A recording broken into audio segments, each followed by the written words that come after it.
한국은 삼성, 현대 같은 제조업 강국 아니야? 방산을 잘한다는 이야기는 들어본 적이 없어. 한국을 불신하던 폴란드는 계약을 하고 나서 기술만 받은 뒤 독일과 협력하려 했습니다. 신뢰가 제일 중요한 한국은 바로 대응했지만 보복하진 않았습니다. 차분히 기다렸죠. 기술보다 더 중요한 것이 있었죠. 과연 폴란드와 무슨 일이 있었을까요? 사연 들어보시죠. 저는 안드레아스 베크예요. 독일 베를린에서 태어났고 지금은 유럽안보정책연구원에서 20년째 군사전략가로 일하고 있어요. 제 전문 분야는 무기체계 수출 협정, 방산 파트너십 조율, 다국적 군수 협력 프로그램 설계예요. 사실 이 일을 시작하게 된 건 순전히 우연이었어요. 대학에서 국제정치학을 전공하다가 나토 안보 세미나에 참석했는데요. 그때 처음으로 군사기술 분석이라는 분야의 매력을 느꼈어요. 그리고 그 길로 쭉 걸어왔죠. 유럽에서 국방산업은 아주 민감한 영역이에요.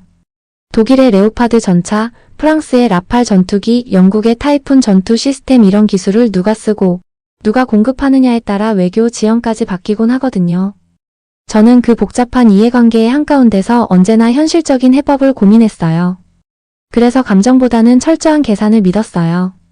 효율이 우선, 신뢰는 부차적인 문제라고 생각했거든요. 정치가 감성으로 움직인다면 군사 시스템은 반드시 이성적이어야 한다고요. 그렇게 20년을 지내다 보니 저만의 철학이 생겼어요.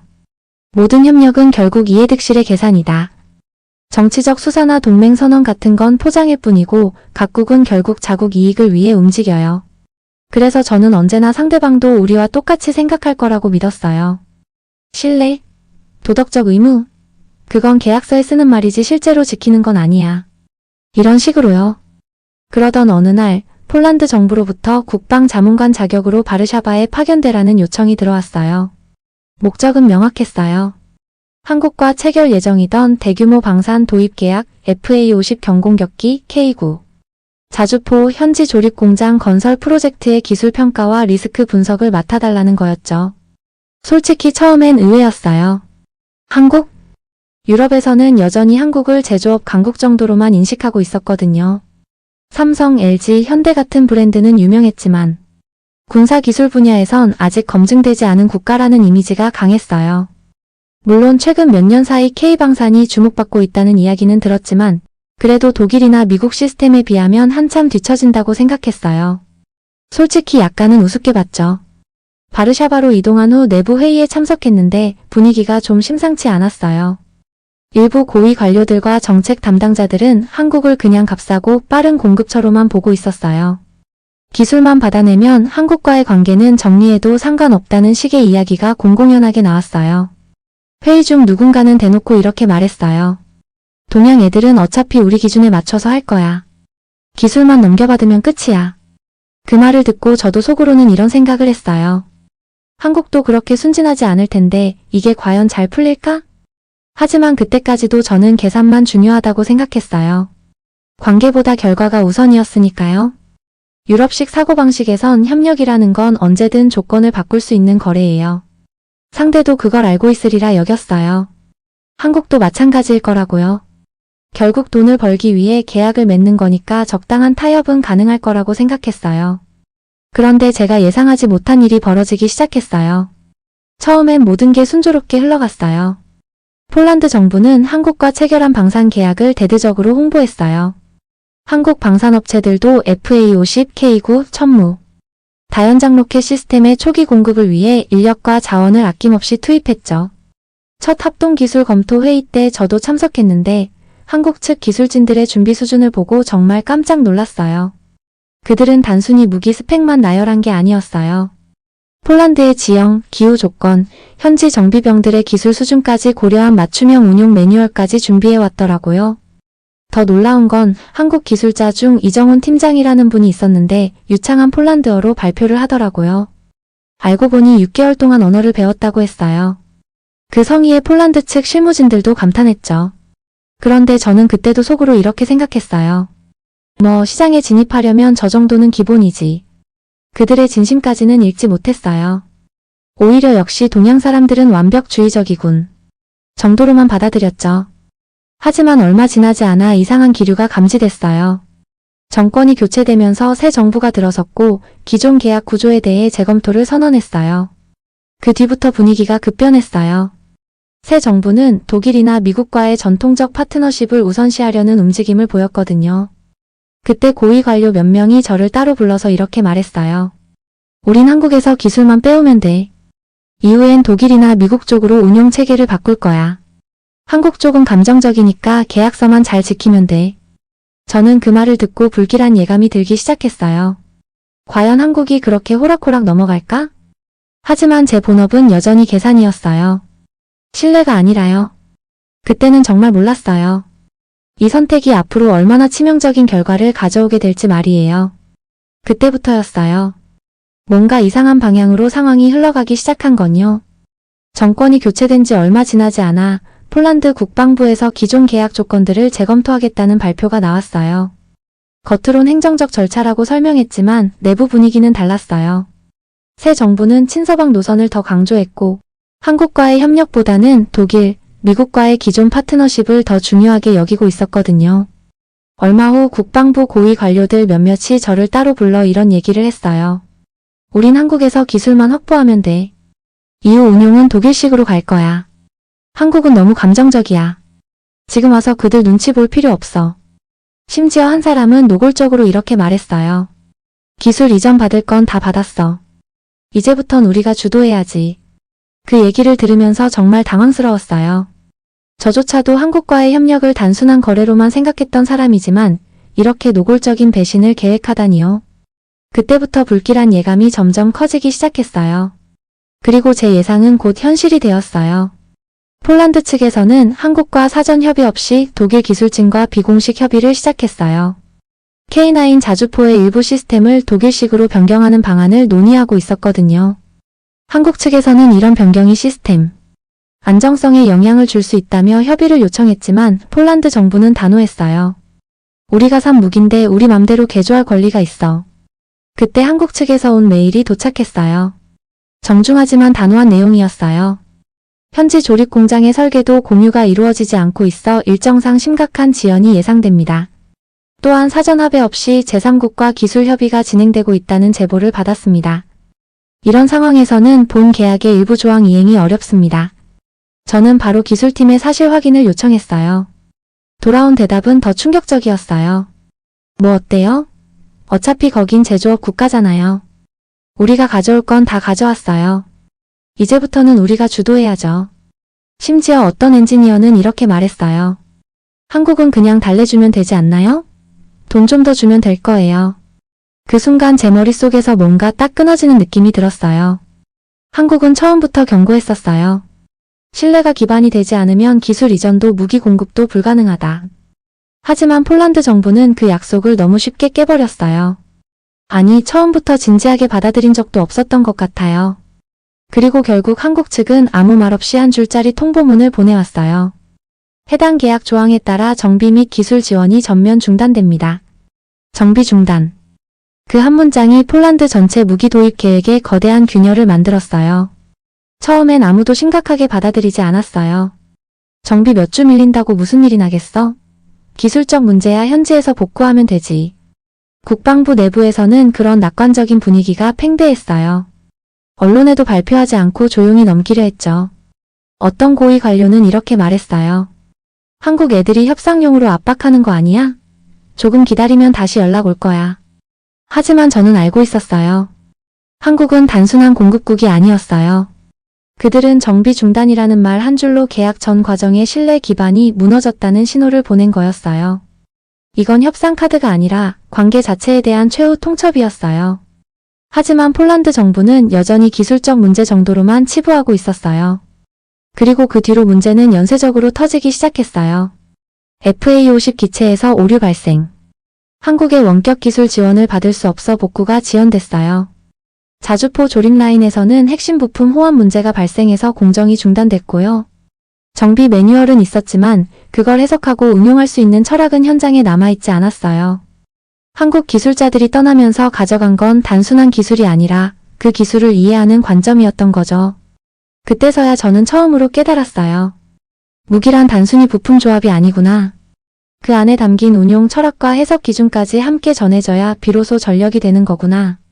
K9 자주포의 화력 제어 시스템은 단순히 버튼을 누르는 것이 아니었어요. 한국의 포병 운용 철학이 녹아있는 복합 체계였던 거죠.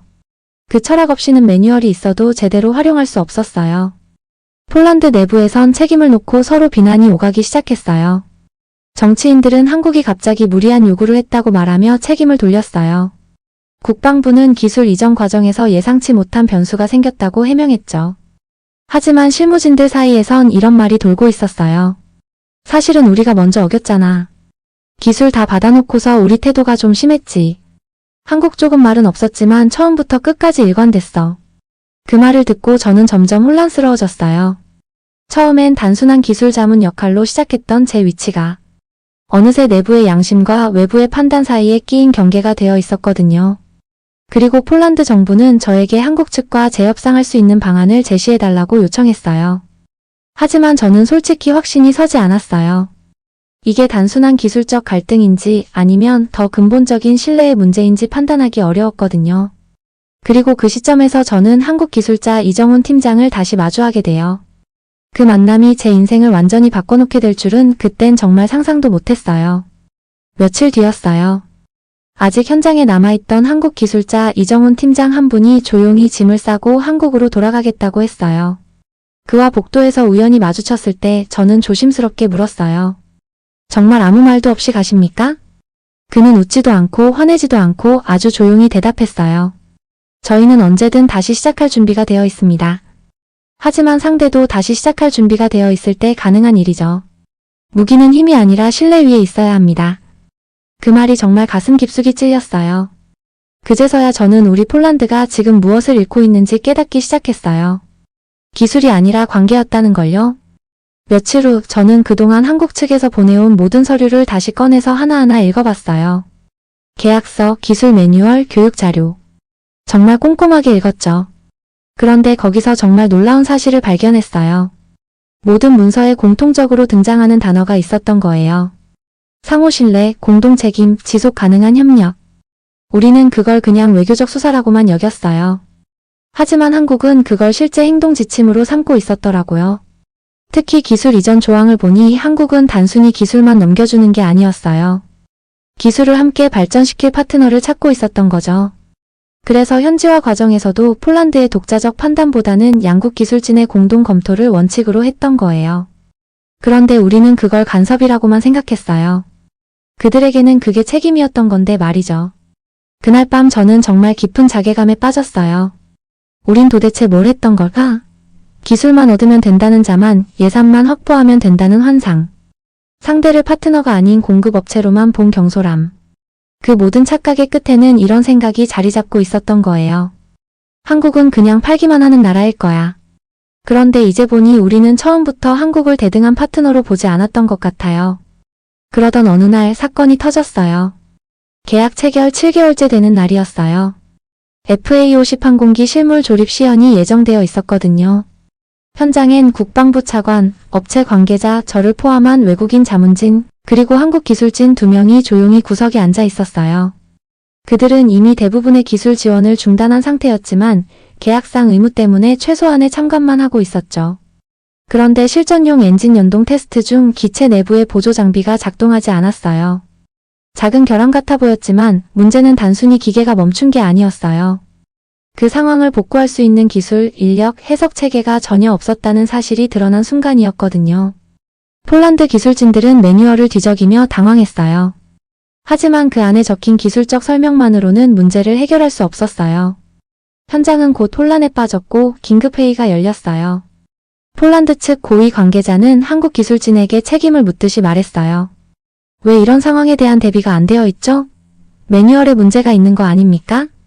그때 이정훈 팀장이 조용히 자리에서 일어섰어요. 이 상황은 저희가 2달 전 이미 예측하여 부품 정합성 매뉴얼과 사전 정비 매뉴얼을 요청드렸던 부분입니다. 그때 내부 방침상 공유할 수 없다고 회신하셨고 저희는 그 결정을 존중했습니다. 그의 목소리는 조용했지만 단호했어요. 그 순간 회의실은 얼어붙은 듯 조용해졌어요. 누구도 말은 하지 않았지만 모두가 알고 있었어요. 우리가 그들의 경고를 무시했고 그 대가를 지금 받고 있다는 사실을요. 그때 저는 문득 그동안 한국 기술자들의 태도에서 느꼈던 일관성이 떠올랐어요. 신뢰. 그 단어 하나를 한국은 처음부터 끝까지 일관되게 지키고 있었던 거예요. 우리는 그걸 가볍게 여겼고 그들은 그 단어 하나에 모든 시스템을 걸고 있었던 거죠. 그리고 그 순간 이정훈 팀장이 한 문서를 꺼내 보여줬어요. 2달 전 폴란드 정부에 보낸 공식 요청서였어요. 그 안에는 오늘과 같은 상황에 대한 예측과 대응 방안이 상세하게 적혀 있었어요. 현재 진행 방식으로는 시스템 통합 과정에서 호환성 문제가 발생할 가능성이 높습니다. 사전 검토와 공동 대응 체계 구축이 필요합니다. 하지만 폴란드 측 답변은 딱 한 줄이었어요. 해당 사항은 우리가 자체적으로 해결하겠습니다. 그날 밤 저는 호텔 방으로 돌아와서 처음으로 깊은 자괴감에 빠졌어요. 우린 도대체 뭘 했던 걸까? 기술만 얻으면 된다는 자만, 상대를 파트너가 아닌 공급업체로 본 경솔함. 그리고 그 모든 착각의 끝에는 한국은 그냥 팔기만 하는 나라일 거야 라는 뿌리 깊은 오만이 있었던 거예요. 그날 이후 저는 한국이라는 나라를 다시 생각하게 되었어요. 삼성, LG 같은 기업으로만 알던 그 나라가 언제부터 이렇게 정교한 군사기술 체계를 갖추게 된 걸까? 그리고 왜 그들은 단순히 무기를 파는 게 아니라 이렇게 복잡한 신뢰의 구조를 요구하는 걸까? 분명히 그들 나름의 이유와 경험이 있었을 텐데 우리는 그걸 이해하려고 노력조차 하지 않았던 거예요. 그때부터 저는 한국 기술자들의 철학을 진지하게 바라보기 시작했어요. 그리고 그 후로 벌어질 일들은 제 인생을 완전히 뒤흔들게 될 거예요. 며칠 후였어요. 저는 개인적으로 한국 기술자 이정훈 팀장을 다시 만났어요. 그는 밤새 다른 문서들을 정리하면서 현장을 떠날 준비를 하고 있었어요. 그 모습이 왜 그렇게 쓸쓸하게 보이던지요. 저는 조심스럽게 물었어요. 왜 더 싸우지 않으셨습니까? 왜 계약 위반이라며 공개적으로 문제 삼지 않으셨죠? 그는 저를 잠시 바라보다가 아주 조용히 말했어요. 신뢰는 싸우는 게 아니라 지켜보는 겁니다. 언젠가 필요해지면 돌아오게 되어 있습니다. 그걸 알고 있어서 떠나는 겁니다. 그 말을 듣는 순간 정말 숨이 턱 막혔어요. 그렇게 차갑고 철저한 세계 속에서도 이런 따뜻하고 묵직한 철학을 가진 기술자가 있다는 사실이 부끄럽고도 감동적이었어요. 그때부터 저는 이 문제가 단순한 계약 분쟁이 아니라는 것을 깨달았어요.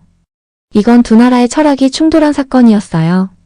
그리고 그 충돌에서 우리가 반드시 배워야 할 것이 있었던 거죠. 며칠 뒤 저는 한국 기술자들이 남기고 간 자료들을 조용히 다시 꺼내봤어요. 계약서 부록, 정비 매뉴얼, 기술 제안서, 시뮬레이션 분석표 빽빽하게 쌓여 있었죠. 그런데 제 눈을 떼지 못한 건 그중 현장 협력에 필요한 철학적 원칙이라는 문서였어요.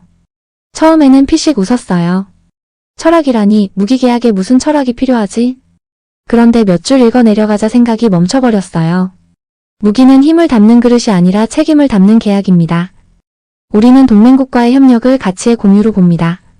신뢰가 없다면 기술은 의미가 없으며 기술만 남기고 신뢰를 잃는다면 그것은 진짜 무기가 아닌 재난의 시작입니다. 그때 깨달았어요. 우리는 그동안 무기를 파는 게 아니라 신뢰 없는 기술만 주고받는 행위에만 집착해왔다는 걸요. 한국에게 무기 수출은 단순한 비즈니스가 아니었어요. 그들에게는 자국의 안보 철학을 다른 나라와 나누는 일이었어요. 그래서 상대방도 같은 철학을 공유할 수 있는지가 중요했던 거예요. 그제야 모든 게 보이기 시작했어요. 한국은 정비를 중단하면서도 비난하지 않았어요. 공식 대응문 하나 없이 조용히 물러났지만 모든 문서와 행동에는 철저한 신뢰 기준이 일관되어 있었어요. 그들은 감정적으로 반응한 게 아니라 자신들의 원칙에 따라 움직인 거였어요. 유럽 대부분의 방산 시스템은 거래예요. 합의와 이해득실, 재계약과 조건 변경이 언제든 가능한 유동적 구조죠. 하지만 한국은 처음부터 끝까지 신뢰 기반의 약속 구조로 시스템을 설계해두고 있었어요. 즉 기술이든 계약이든 단 한 번의 배신도 허용하지 않도록 모든 부분을 미리 차단해두고 있었던 거예요. 그건 겁쟁이라서가 아니라 상대를 진짜 파트너로 보고 있었기 때문이라는 걸 그제야 저는 깨달았어요. 한국은 무기를 팔면서도 그 무기로 뭔가 잘못될 경우 자신들도 책임을 져야 한다고 생각하고 있었어요. 그래서 기술 이전 과정에서도 철저한 품질 관리와 상호 검증을 요구했던 거였죠. 그런데 그때들은 더 충격적인 소식이 있었어요. 폴란드 정부 내부에서 한국 기술을 독일과 공유하는 방안이 논의되고 있다는 거였어요. 아직 구체적인 계획은 아니었지만 일부 고위 관료들이 어차피 한국과는 끝났으니까 우리가 가진 걸로 뭔가 해봐야 하지 않겠냐. 이렇게 말하고 있다는 소식이었어요. 그 순간 정말 소름이 돋았어요. 우리가 지금 얼마나 위험한 선을 넘으려 하고 있는지, 그리고 한국이 왜 그렇게 신뢰를 강조했는지 비로소 이해할 수 있었거든요. 신뢰를 저버린 기술은 결국 더 큰 배신을 낳게 되어 있어요. 그리고 그 배신의 끝에는 모든 관계의 파탄이 기다리고 있었어요. 저는 그날 밤 잠을 이룰 수 없었어요. 이제 무엇을 해야 할지, 제가 과연 이 상황을 막을 수 있을지 아니면 그냥 침묵해야 할지, 계속 한국 기술자의 말이 머릿속을 맴돌았어요. 신뢰는 지켜보는 것이다. 그렇다면 지금 저는 무엇을 지켜봐야 할까요? 그리고 저는 결심했어요. 그대로 방관한다면 평생 제 자신을 용서하지 못할 거라는 걸요. 다음날 아침 저는 조용히 결정적인 행동을 준비하게 돼요. 그게 앞으로 벌어질 가장 큰 갈등의 시작이 될 줄은 그땐 정말 몰랐어요. 며칠 밤을 거의 잠 못 자고 보냈어요. 그동안 한국 기술자 이정훈 팀장이 했던 말이 머릿속에서 계속 떠올랐어요. 신뢰는 싸우는 게 아니라 지켜보는 겁니다. 그런데 그 시점에 저는 더 충격적인 정보를 입수했어요. 폴란드 정부 내 일부 세력이 실제로 한국 무기 시스템을 분해해서 독일 기술진과 공유하는 계획을 추진하고 있었던 거예요. 그것도 한국의 동의 없이 완전히 비밀리에요. 그 계획의 핵심은 이랬어요. K9 자주포와 FA50의 핵심 부품을 분해 분석해서 독일 라인메탈사와 기술 데이터를 공유한다는 것이었어요. 겉으로는 유럽 내 방산기술 표준화라는 명분을 내세우고 있었지만 실제로는 한국 기술을 훔쳐서 독일 기업과 새로운 사업을 벌이려는 속셈이었어요. 제가 본 문서의 제목은 이랬어요. 한국 기술 분석 및 역설계를 통한 유럽형 개량 방안. 그 안에는 한국 무기의 핵심 기술들을 어떻게 추출하고 변형할 것인지가 상세하게 적혀 있었어요. 심지어 한국 측에는 기술적 문제로 인한 개량이라고 둘러댈 예정이라는 내용까지 있었어요. 그건 단순한 계약 위반이 아니었어요. 명백한 도둑질이었어요. 그것도 신뢰를 바탕으로 기술을 나눠준 상대방을 완전히 배신하는 행위였죠. 그 순간 저는 정말 숨이 막혔어요. 지금 우리가 하려는 일이 바로 그 재난의 시작이다. 그걸 너무나 뼈저리게 느꼈어요. 그 후 며칠 밤을 거의 뜬 눈으로 보냈어요. 결국 저는 보고서를 완성했어요. 하지만 그것은 단순한 기술 문서가 아니었어요. 제 인생에서 처음으로 감정을 담은 보고서였어요. 저는 보고서에 이렇게 썼어요. 한국과의 기술 협력은 단순한 구매가 아니다.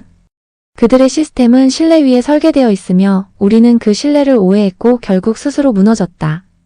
향후 모든 유럽 내 방산 협력은 기술 이전보다 먼저 신뢰 관계의 설계가 전제되어야 한다. 그리고 마지막 장에는 더 중요한 내용을 덧붙였어요. 현재 진행 중인 한국 기술의 무단 분석 및 제3국 공유 계획은 즉시 중단되어야 한다. 이는 국제적 신뢰를 완전히 파괴하는 행위이며 장기적으로 폴란드의 외교적 고립을 초래할 것이다. 그 밑에 저는 사직서 한 장을 더 얹혔어요. 제 동료들은 정말 놀란 눈으로 저를 말렸어요. 안드레아스, 이건 내가 책임질 일이 아니야. 그냥 원래대로 넘어가. 유럽 시스템은 원래 이런 거야. 한 선배는 더 노골적으로 말했어요. 그 정도 신념이면 다른 나라에 가서 일해도 되겠네. 그때 저는 조용히 대답했어요. 맞아요. 다른 나라로 가야 할 것 같아요. 신뢰라는 단어를 당연하게 여기는 나라로요. 그때까지도 저는 확신이 서지 않았어요. 내가 너무 과민 반응하는 건 아닐까? 이게 정말 그렇게 심각한 문제일까? 하지만 한 가지는 분명했어요. 그 상황을 그대로 방관한다면 저는 평생 제 자신을 용서하지 못할 거라는 것. 며칠 뒤 저는 짧은 휴가를 받아 한국행 비행기에 올랐어요. 이유를 묻는 사람에겐 그냥 보고 싶은 공장이 있습니다. 라고만 말했어요. 사실 저는 직접 한국에 가서 그들에게 지금 폴란드에서 벌어지고 있는 일을 알려주고 싶었어요. 그게 제가 할 수 있는 최소한의 도리라고 생각했거든요. 한국에 도착한 그날, 저는 대전 외곽에 있는 방산 단지를 찾았어요. 그곳에선 기술자들이 야간 테스트에 몰두하고 있었어요. 한 명 한 명이 설계 도면을 손으로 검토하고 비상용 부품 하나에도 작은 스티커를 붙이며 정성스럽게 정리하고 있었어요. 그 모습을 보면서 정말 가슴 한 구석이 먹먹해졌어요. 그들은 누구보다 강한 무기를 만들고 있었지만 그 손끝엔 따뜻한 책임감이 있었어요. 그제서야 저는 이 모든 사태의 본질을 정확히 알게 되었어요. 한국은 무기를 수출한 게 아니라 자기 나라의 철학을 수출한 것이었구나. 그리고 그 철학이 저 같은 외국인 하나의 삶까지 바꾸고 있다는 사실을 아마 그들은 모를 거예요. 그날 오후 저는 FA50 조립 라인도 견학했어요. 그곳에서 본 장면은 정말 충격적이었어요. 각 공정마다 품질 검사원이 따로 있었고 볼트 하나를 조이는 과정에서도 3번의 검증 단계를 거치고 있었어요. 한 검사원에게 물었어요. 왜 이렇게 까다롭게 하시나요? 그는 이렇게 대답했어요. 이 비행기를 타고 하늘에 올라갈 사람이 있잖아요. 그 사람에게는 이게 생명줄이에요. 우리가 여기서 한 번 더 확인하는 게 누군가의 아들이나 딸을 살리는 일일 수도 있어요. 그 말에 저는 정말 깊은 감동을 받았어요. 그들은 단순한 제조업을 하고 있는 게 아니었어요. 생명을 지키는 도구를 만들고 있었던 거죠. 그 후에도 저는 한국 방산 시스템 곳곳을 다니면서 이 나라가 어떻게 신뢰를 조직의 문화로 구현해냈는지 눈으로 확인했어요. 계약 문서 하나를 만드는 과정에서도 10단계 검토를 거쳤고 기술 이전이 아닌 기술 동행이라는 단어를 쓰고 있었어요. 모든 매뉴얼에는 상호 의존적 해석 체계가 붙어 있었어요. 그리고 그 어떤 서류에도 빠지지 않는 단어 하나가 있었어요. 합의된 신뢰 기반. 그때 저는 확신하게 됐어요. 한국은 기술 강국이 아니라 신뢰 강국이다. 그들은 단순한 무기 체계를 만든 게 아니라 상대를 인간으로 존중하는 동맹의 구조를 만든 거예요. 그 구조 안에서 저는 처음으로 계약보다 깊은 신뢰라는 개념을 배웠어요. 그런데 그 순간 저는 더 큰 책임감을 느꼈어요. 이 진실을 알았으니 이제 돌아가서 이 끔찍한 배신 행위를 막아야겠다. 그게 제가 할 수 있는 최소한의 속죄이자 새로운 시작이라고 믿었어요. 폴란드로 돌아온 뒤 저는 곧바로 국방부에 긴급 보고서를 제출했어요. 그런데 제가 한국에 있던 일주일 사이 상황은 훨씬 심각하게 돌아가고 있었어요. K9 자주포 세대와 FA50 엔진 시스템이 이미 분해되어 독일 라인메탈사 기술진과 공유되고 있었어요. 그 과정에서 나온 데이터가 미국의 로키드 마틴에까지 전달되고 있다는 소문도 있었어요. 저는 보고서에 이렇게 썼어요. 현재 진행 중인 한국 기술의 무단 분석과 제3국 공유 계획은 즉각 중단되어야 한다. 이는 국제적 신뢰를 완전히 파괴하는 행위이며 폴란드는 외교적 고립을 자초하게 될 것이다. 그런데 돌아온 반응은 냉담했어요. 안드레아스, 너 너무 감정적으로 접근하고 있어. 한국도 결국 비즈니스로 접근한 거 아니야? 어떤 고위 관료는 더 노골적으로 말했어요. 동양 사람들 특유의 감정적 반응이야. 시간 지나면 다 잊어버릴 거야. 그 순간 저는 정말 분노가 치밀었어요. 우리가 이렇게까지 오만했구나. 우리가 상대를 깎아내리고 파트너로서가 아니라 하급 공급자로 취급했구나. 지금 생각해보면 그 모든 판단의 배경에는 상대를 깎아내리는 우월감이 있었던 거예요. 그리고 저도 그 우월감의 일부였어요. 그때까지 저는 스스로를 중립적 자문관이라고 생각했어요. 그건 그냥 변명이었어요. 진짜 신뢰는 방관하지 않는다는 걸 저는 한국에서 배웠으니까요. 한국은 이 상황을 단 한 줄로 요약했어요. 신뢰 기반이 붕괴되어 협력이 불가능합니다. 그제서야 폴란드 국방부도 사태의 심각성을 깨달았어요. K9 자주포 48대, FA50 경공격기 48대, 천무 다연장 로켓 시스템까지 총 300억 달러 규모의 무기들이 고철 덩어리가 될 위험에 처한 거예요. 부품 공급이 중단되면 정비가 불가능하고 정비가 불가능하면 작전 운용이 불가능하거든요. 더 심각한 건 이 소식이 다른 나토 회원국들에 알려지면서 폴란드의 신뢰도가 급격히 추락했다는 점이에요. 폴란드는 파트너의 기술을 훔치는 나라다. 그런 인식이 퍼지기 시작했어요. 독일조차 이런 식으로 협력하면 안 된다. 며 거리를 두기 시작했어요. 그제서야 저는 감히 고백할 수 있었어요. 우리가 한국을 너무 얕봤고 그들이 지켜온 원칙을 너무 쉽게 무너뜨렸으며 그 대가로 우리가 잃은 것은 무기만이 아니라 신뢰받을 자격이었다. 한국은 우리에게 기술을 팔려고 한 게 아니었어요. 동맹을 제한하려고 했던 건데 우리는 그걸 배신으로 갚아버린 거예요. 그날 저는 결국 사직서를 제출했어요. 더 이상 이런 시스템의 일부가 될 수 없었어요. 동료들은 말렸어요. 너 하나 그만둔다고 뭐가 바뀌겠냐. 하지만 저는 알고 있었어요.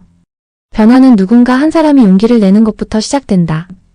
그걸 저는 한국에서 배웠으니까요. 그리고 저는 결심했어요. 다시 한국에 가자. 그들에게 직접 사과하자. 폴란드에서 벌어진 일을 증언하자. 앞으로는 진짜 신뢰를 바탕으로 협력이 무엇인지 배우자. 그게 제가 할 수 있는 최소한의 속죄이자 새로운 시작이라고 믿었어요.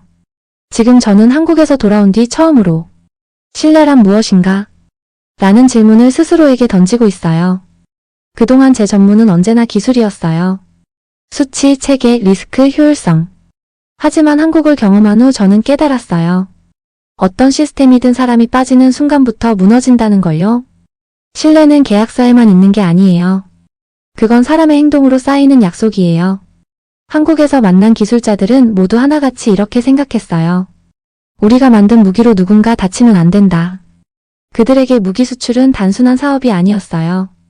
다른 나라 사람들의 생명을 맡기는 일이었던 거예요. 이제 저는 한국의 무기 시스템이 왜 그렇게 단단한지 이해하게 됐어요. 그 이유는 단순한 기술력 때문도 아니고 정교한 설계 때문도 아니에요. 그건 그 체계를 설계한 사람들의 마음이 일관되기 때문이에요. 처음부터 끝까지 상대가 누구든 어떤 국가든 그들은 상대를 믿는 것부터 시작했어요. 한번 맺은 신뢰는 절대 쉽게 거두지 않았어요. 그건 유연하지 못한 것이 아니었어요. 가장 단단한 유연함이었어요. 상대를 시험하지 않고 먼저 자신이 믿어주는 방식. 폴란드가 계약을 어기고 기술을 훔쳤을 때도 한국은 보복하거나 비난하지 않았어요. 그냥 조용히 물러섰어요. 그게 더 무서운 메시지였다는 걸 이제야 알았어요. 한국의 방산 철학을 이해하고 나니 왜 그들이 그렇게 까다로운 조건을 내세웠는지 알겠더라고요. 기술 공유 과정에서의 투명성, 제3국과의 협의 시 사전 통보, 무기 시스템 개조 시 공동 검토. 그 모든 것들이 상대방을 의심해서가 아니라 함께 책임지기 위한 안전장치였던 거예요. 그래서 저는 조만간 제가 몸담았던 유럽안보정책연구원에 새로운 제안을 올릴 예정이에요. 신뢰 기반 협력 모델이라는 이름의 보고서예요. 한국에서 배운 철학을 바탕으로 만든 전혀 새로운 안보 협력 프레임이에요. 그 핵심은 이거예요. 앞으로의 국제방산협력은 단순한 기술 거래가 아니라 가치 공유를 전제로 해야 한다. 상대방의 안보 철학을 이해하고 그들의 우려를 함께 나누며 기술을 전달할 때도 그 기술이 어떻게 사용될지까지 함께 고민하는 시스템이어야 한다고요. 이제 저는 확신해요. 한국이 보여준 신뢰 우선주의야말로 21세기 국제관계의 새로운 표준이 되어야 해요. 힘의 논리나 이익의 계산으로는 더 이상 지속 가능한 평화를 만들 수 없어요. 지금 제가 몸담고 있는 새로운 연구소에서는 신뢰 기반 국제협력에 대한 연구를 진행하고 있어요. 그 연구의 모델 케이스가 바로 한국이에요. 누군가 저에게 이렇게 묻는다면 한국이 우리에게 무엇을 팔았느냐? 저는 이렇게 대답할 거예요. 한국은 우리에게 믿어도 된다는 희망을 팔았습니다. 그리고 그 믿음을 저버린 쪽은 저들이 아니라 바로 우리였습니다. 이제 저는 그들과 다시 협력할 기회가 주어진다면 이렇게 말하고 싶어요. 한국, 당신들이 지켜온 그 침묵과 신념의 무게를 이제는 저도 지고 가겠습니다. 앞으로는 절대 신뢰를 배신하지 않겠다고. 기술보다 사람을 먼저 생각하겠다고. 그리고 한국에서 배운 그 소중한 철학을 유럽 전체에 전하는 일에 제 남은 인생을 바치겠다고. 한국이 저에게 준 가장 큰 선물은 무기에 대한 지식이 아니었어요. 그건 사람을 믿는 용기였어요. 그리고 그 용기가 지금 제 삶을 완전히 바꿔놓았어요. 이제 저는 한국을 단순히 존경하는 게 아니라 진심으로 사랑하게 되었어요. 그들의 조용한 품격과 묵묵한 신뢰가 이 혼란스러운 세상에서 가장 아름다운 희망이라는 걸 알게 되었거든요.